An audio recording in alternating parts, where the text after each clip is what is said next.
You will recognize Emily because she is the founder of the Vaccine Valet, innovative new business. Like many of you in the audience, an entrepreneur, and she saw a need to do, what would you call what you do? What would you call your category there, Emily? I am a mobile vaccination pharmacy that I provide in-home vaccines for elderly and for anyone, I mean, families as well, especially right now in the midst of COVID. I've been able to go into people's homes and vaccinate families, and especially like the seniors right now who do not want to get out, who are either afraid or don't want to go make an appointment for their doctor or go into the pharmacy. So I've been able to go into their homes and provide a safe and sterile process for receiving their flu vaccines this year. Great. Well, I mean, congrats on starting this new business at the right time. And one of the reasons that I've got Emily on very briefly here is she shared with me that she has a supply of flu vaccines, and she doesn't want these to go to waste. So she's very interested in working with organizations and individuals. She's been working with a lot of home care providers to provide vaccinations to staff and to clients. But Emily, tell us a little bit about the supply that you've got, and then you can drop your contact info into chat for anybody that would like to reach out to you.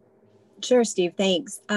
So I have a really good supply of the adjuvanted flu vaccine for 65 and older. I received a new shipment a couple of weeks ago, and that is specifically indicated for seniors and for those that are 65 and older. So, and I will put my information in the chat box. Awesome. Well, congrats, Emily, and thanks so much for sharing that resource. And I hope this is helpful to the audience. So thank you. All righty. Talk to you soon. Okay. Okay. All right. So now I'm going to bring on my co-host, and losing my voice, and that's Susan Rannick. So my friend and co-host, Susan Rannick, and it's Susan Ironic, and it's ironic that I lost my voice, and Susan is a speech therapist, and Susan introduced me to our speaker today. She texted me this morning, all excited about today's program, and I said, you know, Susan, something I want to do in 2021 is have other people host these discussions and have some co-hosts. And since my voice is not feeling that well, how about you jump in and do some co-hosting, and that can save my voice in the audience's ears today. And so thank you, Susan, for making yourself available. Thank you for the invitation, Steve. Great. Delighted. So take over? What's that? Oh. Okay. You want me to take over? Yeah, I absolutely. And so I'm going to bring on Kim Foley, our presenter, and I'm thrilled to have Kim here. She's got this little book that has just saved my life and sort of had me scratching my head because I was doing a bunch of stuff that didn't really make sense in terms of the way I was presenting myself online. And I feel like since I have been introduced to Kim, that my my online presence is a little bit more professional than it was prior to meeting her. So Kim, delighted to have you here today. I want to remind the audience, I'm going to go behind the curtain. I want to remind the audience to type in your questions as they come to you throughout the presentation. And when appropriate, I'll just barge in when Kim pauses and throw out a question. So I'm going to drop behind the curtain, and I'm really excited about today's presentation. Well, I am honored and delighted to introduce you to a very dear friend of mine. I had the privilege of listening to a program that Kim did several months ago, and I can tell you I learned more stuff in 20 minutes. It's just amazing, because communication is so much more than what you say. It's how you look, it's what you do, and as we all know, you never get a second chance to make a first impression. Kim drives that home. She is known as the fairy godmother of virtual meetings.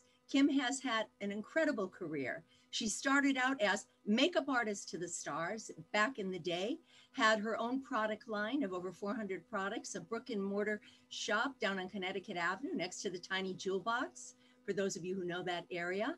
Then she went on to video mastery and video production. And now she is educating the rest of the world to help get us tech ready for our close-ups.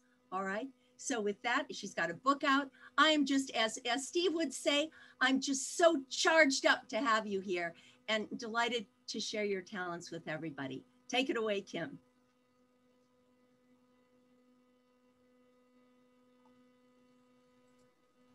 I am unmuted now. I can talk. So I'm thrilled to be here, and I'm very excited about sharing tons of tips that are going to help people build their credibility and really change the way they interact with people, so that they can truly build trust and have an interaction that simulates something that is like real life, where you're sitting across the table from someone actually having a conversation. So let's get started. I'm going to share my screen here, and we are going to, well, where did that go? Hold on one second here. There we go. There we go. All right. Yeah, we're not seeing it. You're not seeing the share screen, huh? No. All right. Well, let me go back down then.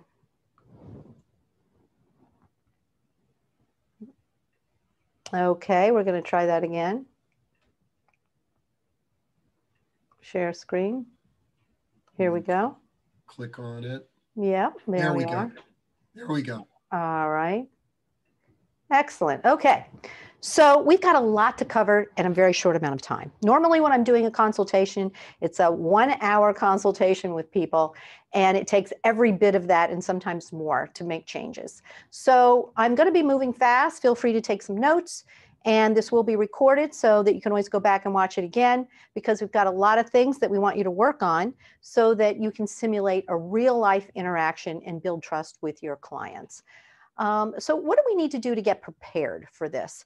Obviously, you know what you're going to say, you know what your content is, but you have to make sure that everything is going to be right to make this easy and no anxiety, and, you know, make it really feel good to the other person who's viewing you.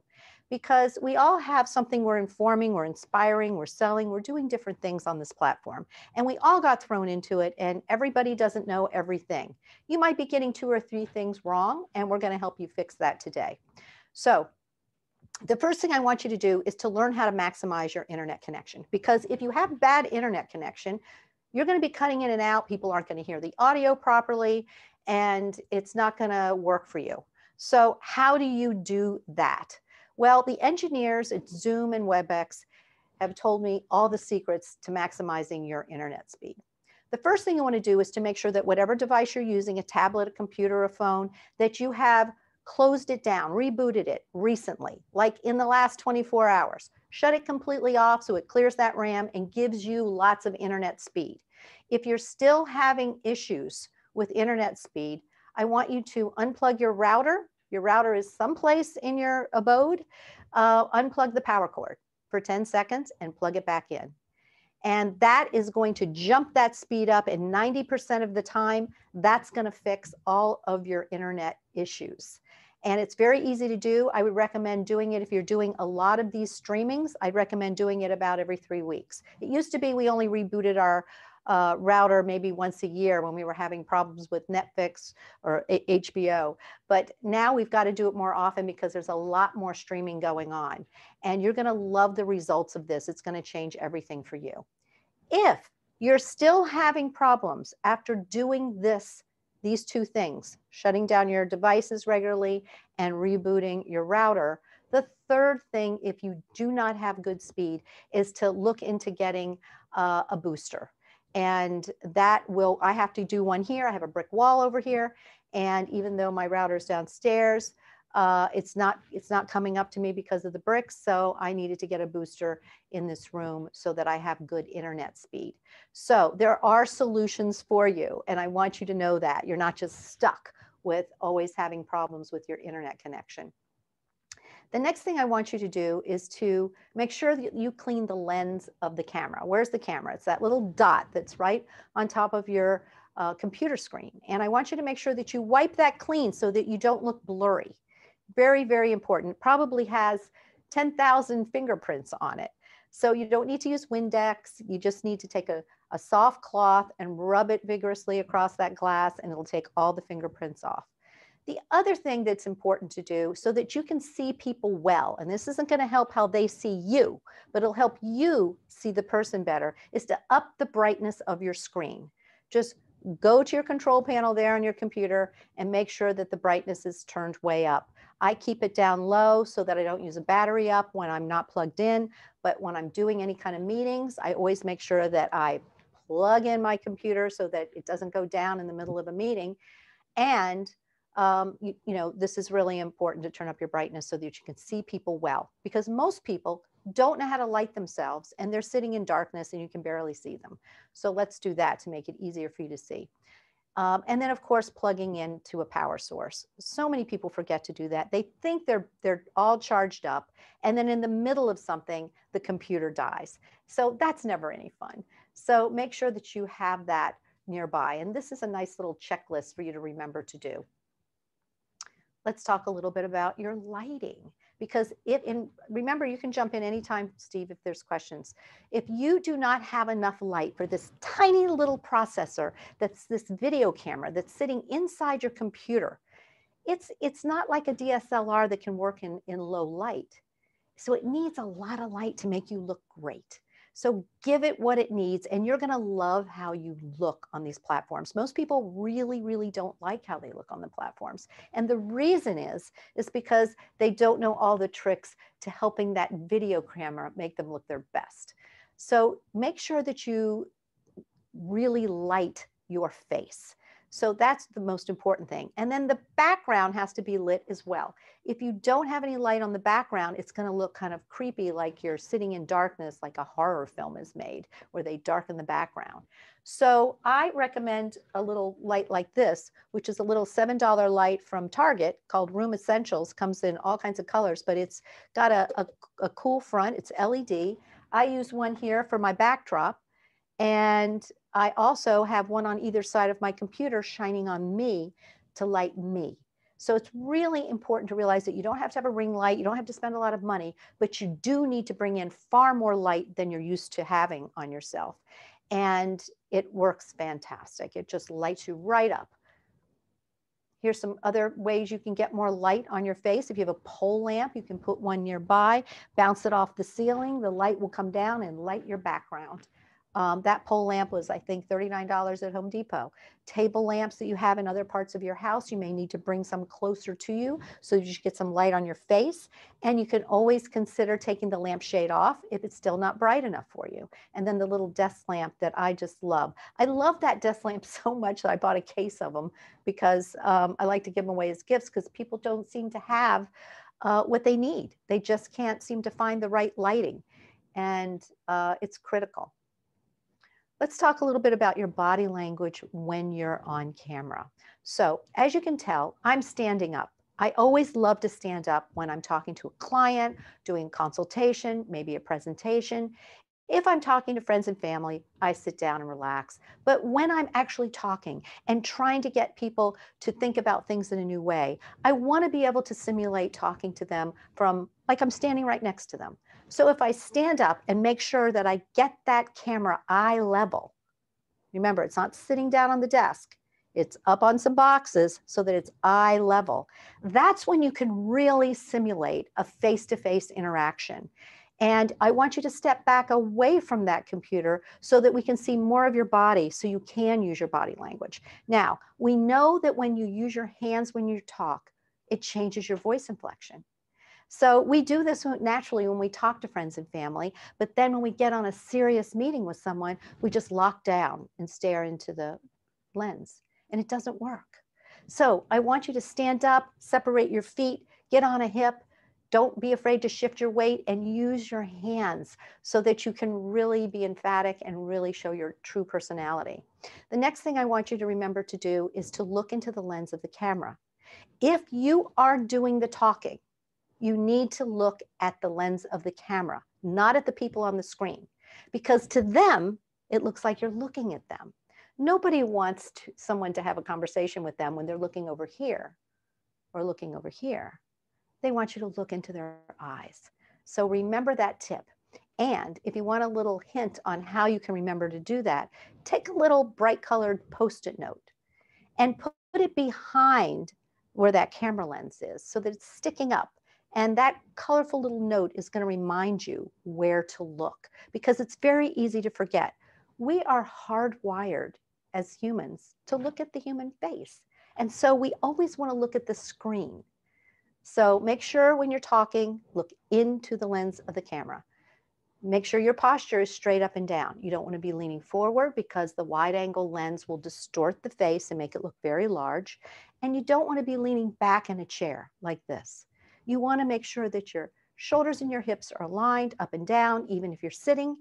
And if you're sitting, I suggest putting a pillow behind your back, you know, maybe even two. I just want to make sure that you're well supported so that you're comfortable, you don't get tired. And because this way, it'll ensure that you're truly sitting up straight and not leaning back. Move your shoulders and head, just like you would in a normal interaction. So all these body movements, you know, are really important to simulating real life interactions. Here you can see my little piece of paper that I tape behind my computer so that it reminds me where to look, because it's hard to remember sometimes. It's fascinating to look at a screen. You know, the two reasons why people don't like virtual meetings is they don't like how they look on camera, or they don't want people seeing into their background. They don't want people seeing their home and their personal space, privacy issues. And so we can work on and fix any of those issues. Here's a very, very funny screenshot that I took.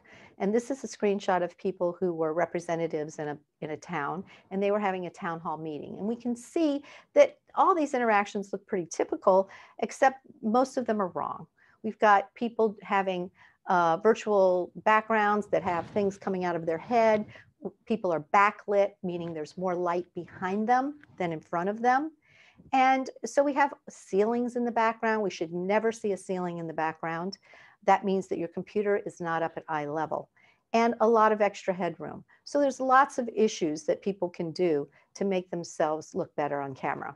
Here's a client of mine who is a journalist, and he had to have a lot of in-person meetings with people, you know, on virtual platforms. And he was looking like the one on the left. He hadn't had a haircut in ages. He had these little strings attached to his glasses. So, and he was backlit and he was sailing. He was doing so many things incorrectly. So I talked him through moving around so that the light was now in front of his face instead of behind him. And now we see the back of the room. And he took off the strings, and I talked his wife through a haircut. And now he's got a nice haircut that makes him look more professional. And I thought it was a good example of what can be done so that you can really get the best use out of these platforms and seem more human. This is what I see on most interactions. I see a tremendous amount of ceilings and people that are framing themselves incorrectly with just a little bit of their chin or shoulders.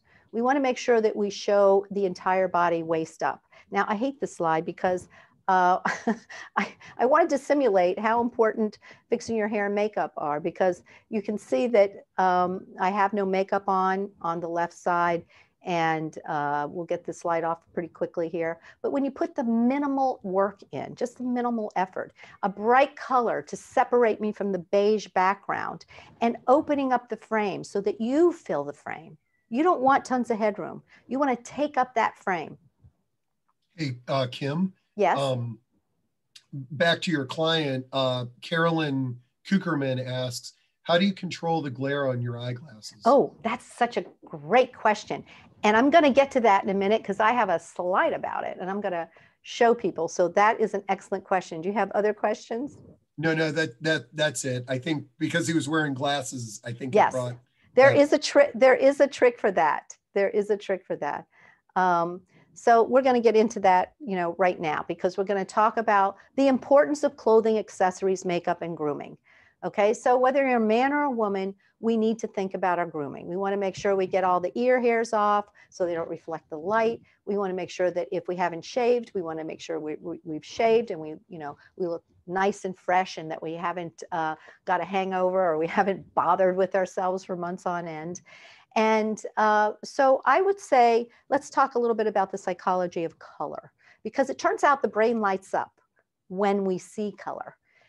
So I would recommend men wearing a solid color, maybe medium toned Oxford shirt as a dress shirt. Don't wear a black jacket, wear a navy one or a dark gray jacket if you're going to wear a jacket. Try to avoid being super casual in a business environment. The tendency is to do that because you're at home, but you're trying to simulate a business interaction.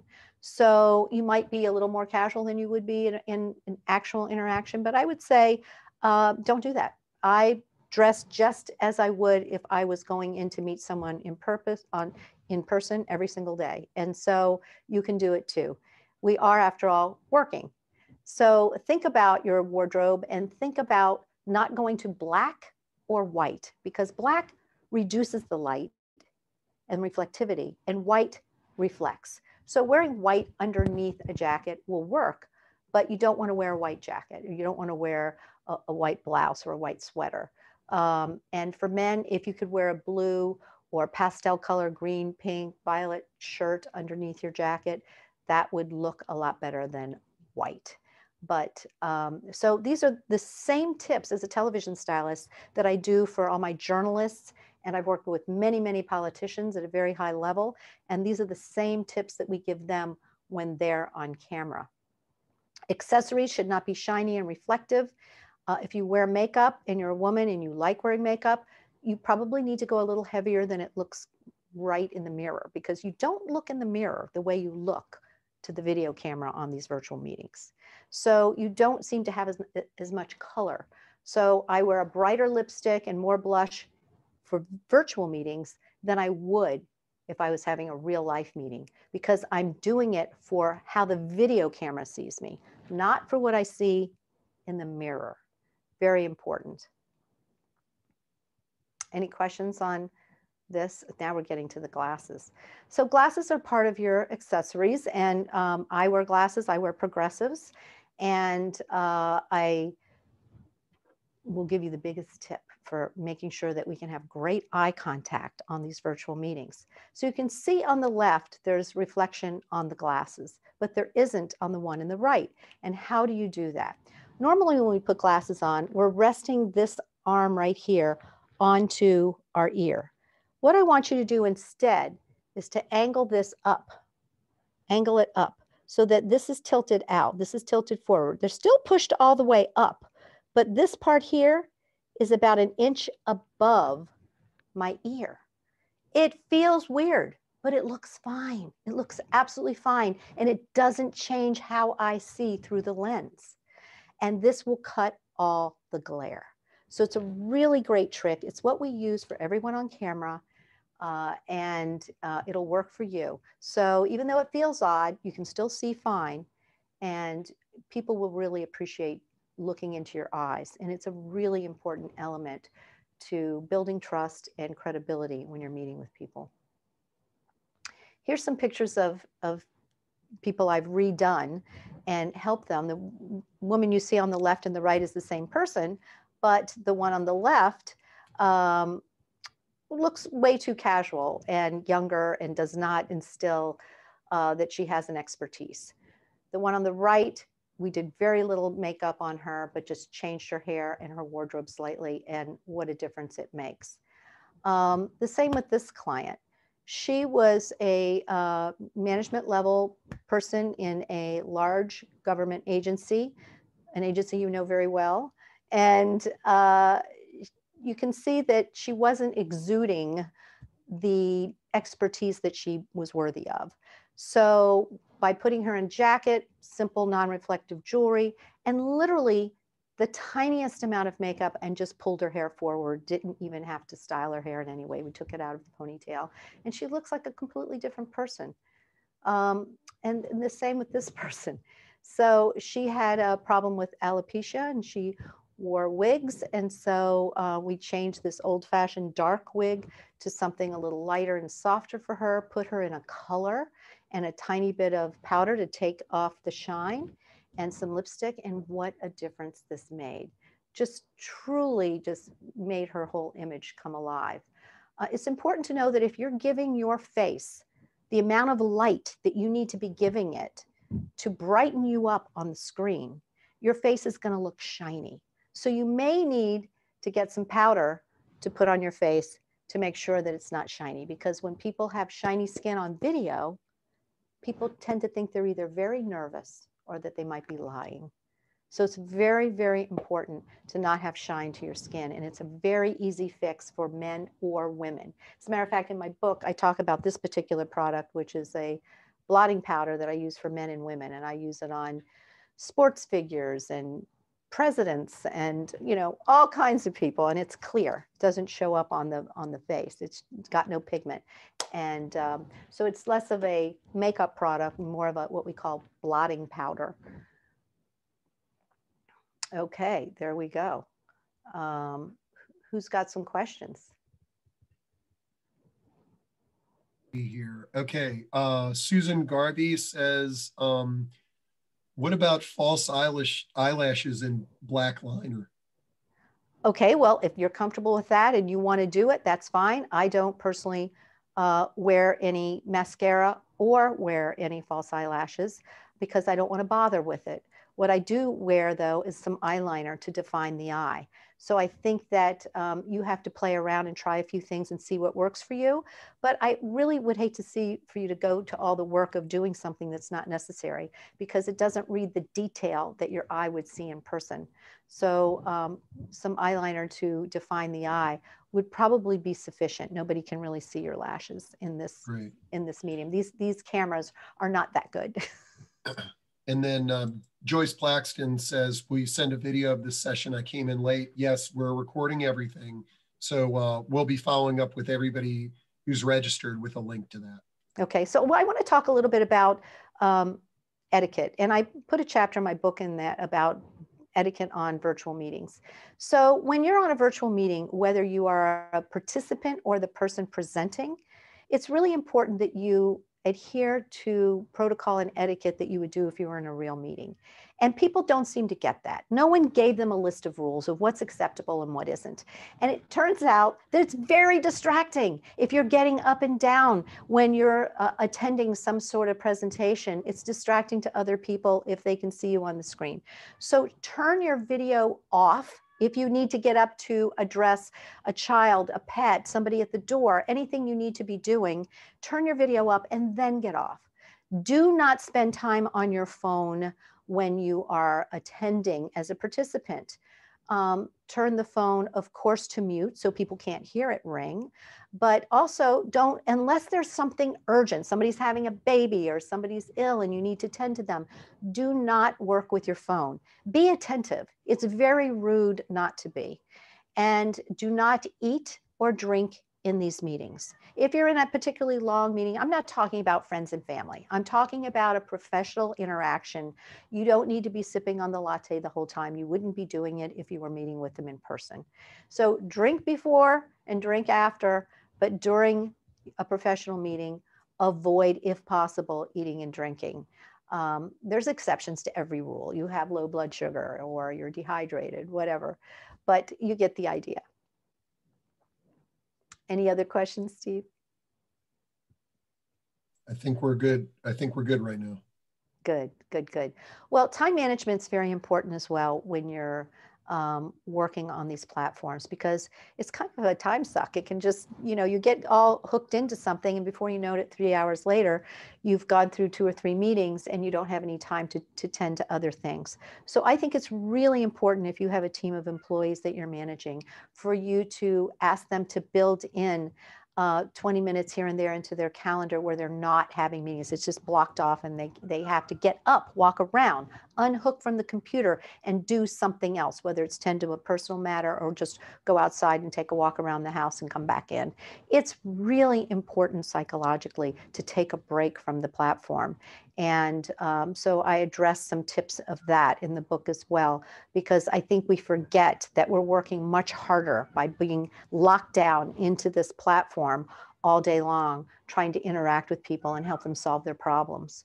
The main thing about virtual meetings is building credibility. And that's the whole point. You can't do that if you're sitting in darkness, if you're framed in a way that makes it very awkward to look into your eyes, and if you're not looking into people's eyes when you're talking to them.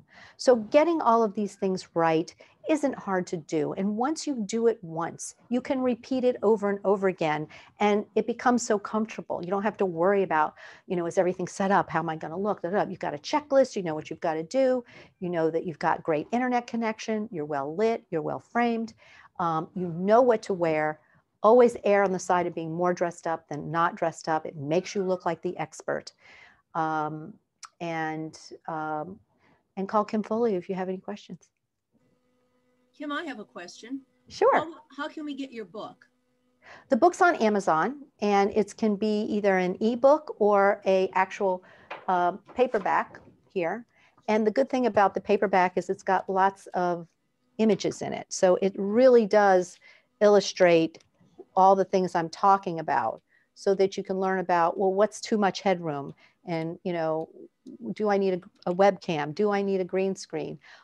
How high can I use my hands? How far back should I stand? When should I stand? All of these things are addressed with etiquette and other things in the book. So it's easy to find. Virtual Meetings with Power and Presence on Amazon. It's doing great, by the way. I'm very excited. People love this book, and I get so much great feedback. And I'm thrilled I was able to create something as such a valuable resource as this. All justifiable feedback. I have another question. Could you please revisit again the false backgrounds?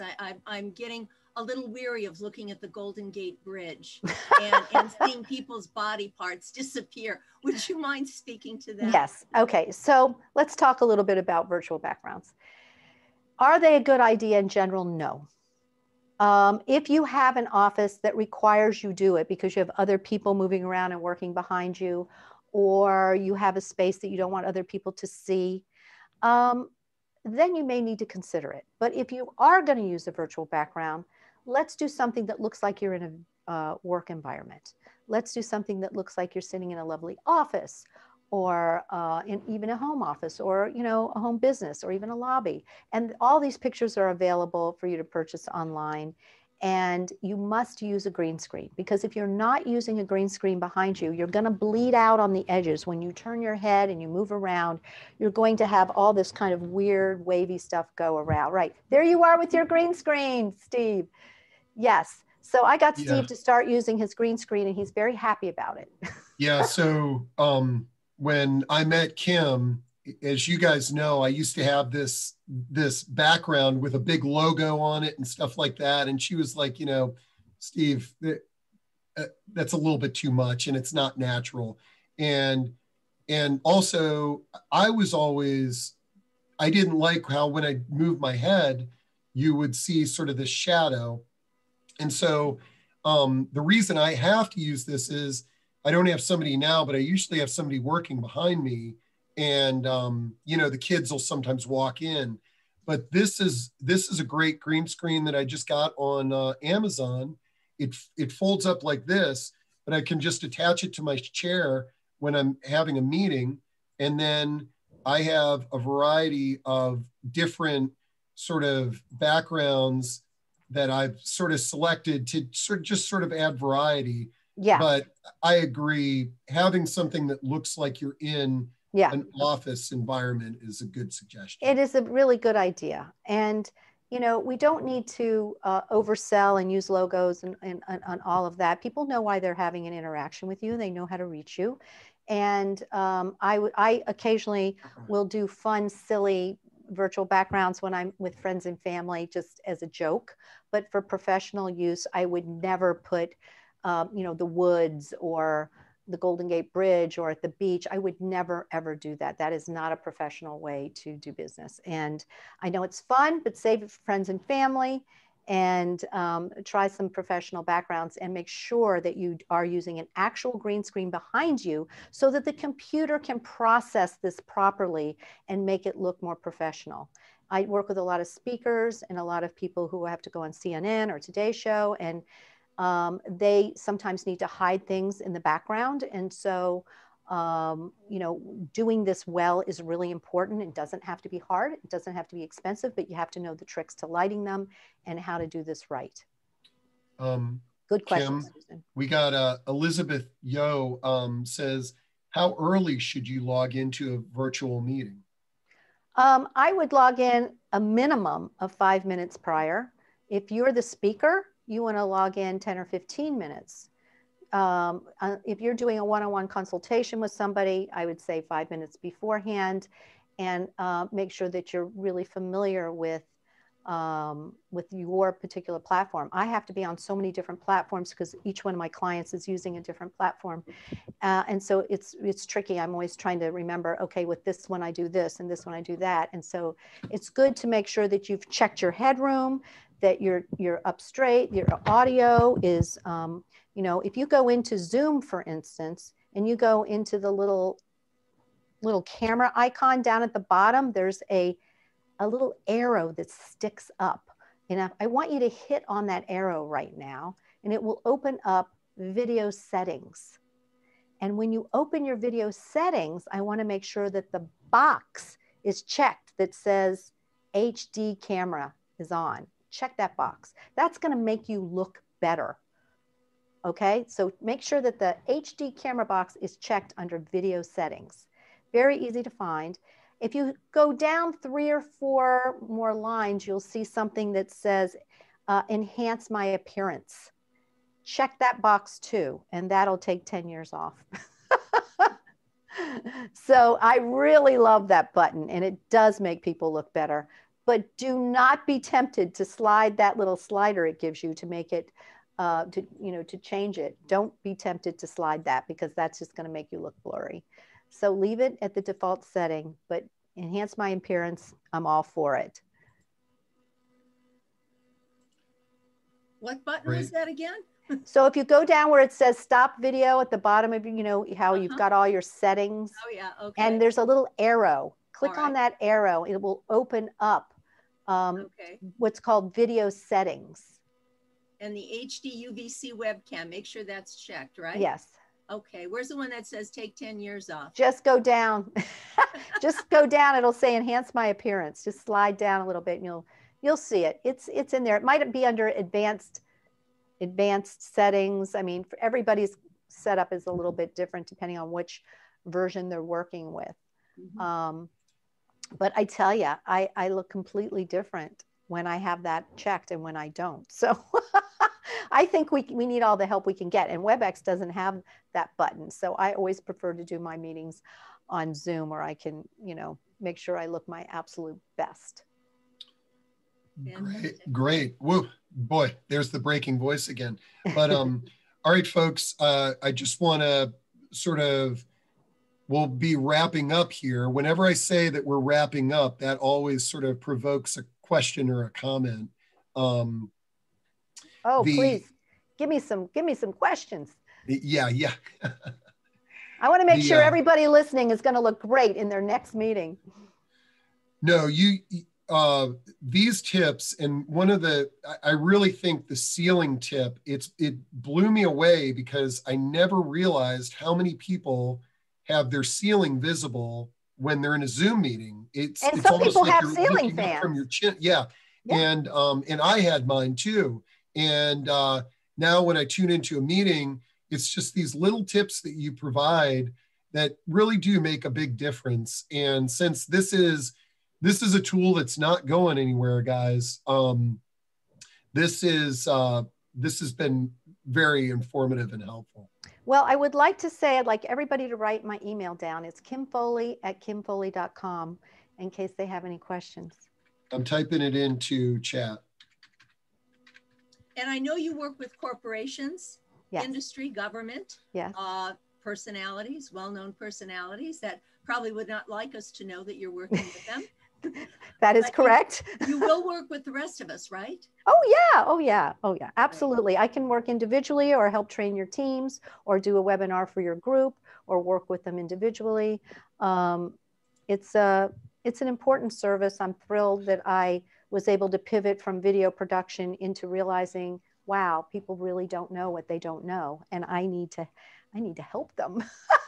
So I pivoted to teaching this, and then I decided, well, I better write a book, because if someone doesn't want to pay for a consultation, at least they can get my book and get all this really valuable information really inexpensively.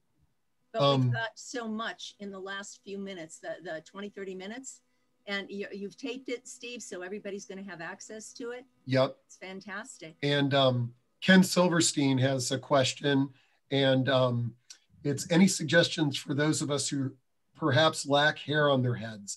And I know, Kim, you're not going to suggest that you use the filter area and do something like that. But that is an option, Ken. Or if you're getting ready for graduation, or if you're, a chef, you could do something. Oh, brevity is everything. You are amazing.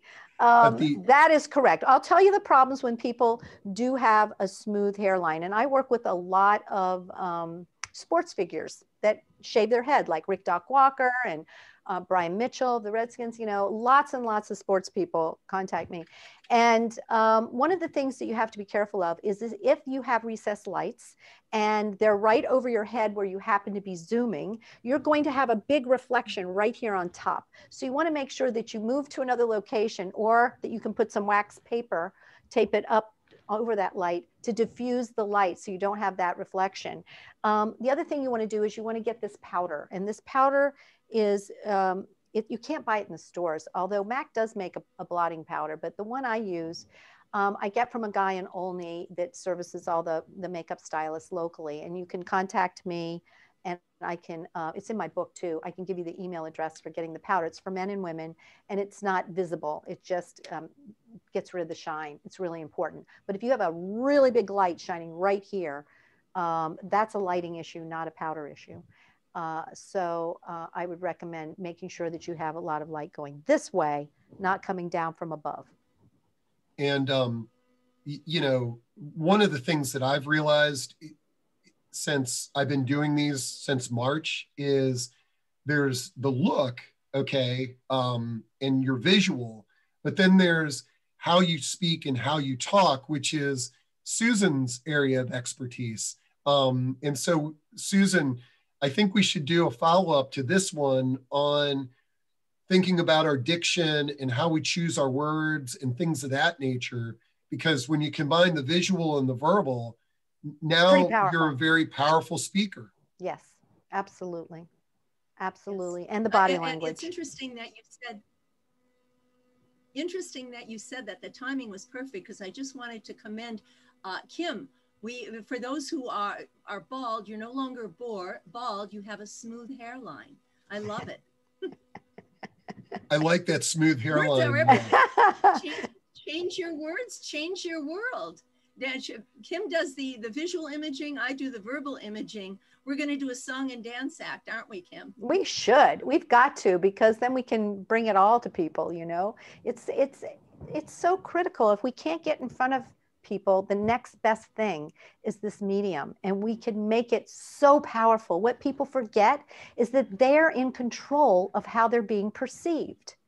And people forget that, and that's why they don't like this medium. They think they don't have control. They do. They just need to learn how to make it sing for them. Mm-hmm. The important thing to remember is the potential for improvement is infinite. Mm. Absolutely. Yeah, we will never be you can always improve no matter how good you are at something. You know, one of the other things on the backdrop that, for example, I was involved with a web meeting, and there was a few people on, and somebody said, I was talking with somebody after that meeting, and they commented, did you see, you know, Missy? I can't believe that she joined the Zoom meeting from her bedroom. Like, so I think that's something to think about. Like, trust me, especially now. I mean, you could be in a studio apartment, and the only place that you can do your Zoom meeting is in your bedroom, but that's where you got to get creative and position your camera, right, or potentially invest in a green screen and a virtual background so that you come across as a professional. Right, and it's a very minimal investment, really. Yeah. But you're exactly right. I had a client in a very, very large company, has 40,000 employees internationally. And she was a high up, and she was going to speak the next day to 40,000 people. And she was panicked when she called. She said, I have 4 kids. I can only do this from my bedroom because I can't have kids running around the background. So I said, okay, well, let's work together and figure out how we can position this where we don't see the bed, because the walls are fine, but we've just got to, we're going to together figure this out, and we're going to make it happen. And we did. No one knew she was in a bedroom. This is a really good comment that Sheila adds. Should you ever use a picture when attending a meeting? So in other words, I guess if I stop my video, you might just see a picture of me. But, you know, I'm curious on your comments on this, Kim, but there is a situation where I think you shouldn't be showing your video.